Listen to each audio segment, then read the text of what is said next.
A key for our products today that are becoming more complex, faster to market, greater needs is a better understanding of the full definition of the product.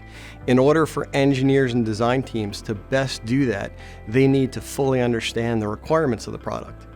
In the past, what had been done was an over-the-wall handling of those requirements, a PowerPoint, a Word document, maybe an email as to what those requirements were.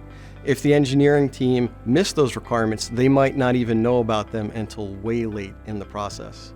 One of the keys of the digital thread that PTC provides with Windchill and our ALM tools like Codebeamer and WRVNS is the ability to connect that thread so that requirements are available to teams across the process. Engineers and designers can see requirements for the product, regulatory needs, all throughout the process, having greater understanding and greater communication and collaboration across the cycle for those requirement needs.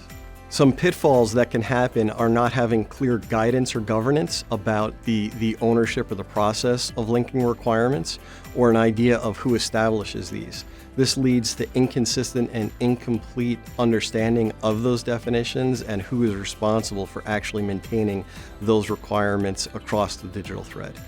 Windchill, in terms of working with requirements management, leverages an open methodology to talk and bring requirements data into Windchill.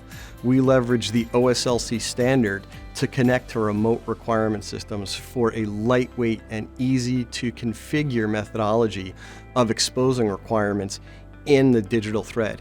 This allows us to easily talk to tools such as PTC's ALM tools, as well as third-party tools like Doors, which support OSLC. It's an easy and powerful way to connect to these systems without complex overhead integrations and customizations. So in terms of implementing requirements traceability throughout the digital thread, there's a couple of methodologies to do this that customers enable.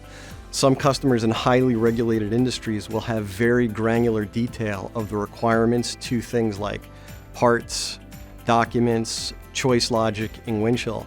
Other companies will take entire requirement collections from the top-level product and associate that so there's one spot to see all the requirements across the tools. Either strategy works depending upon your market need, and the level of rigor required for your product.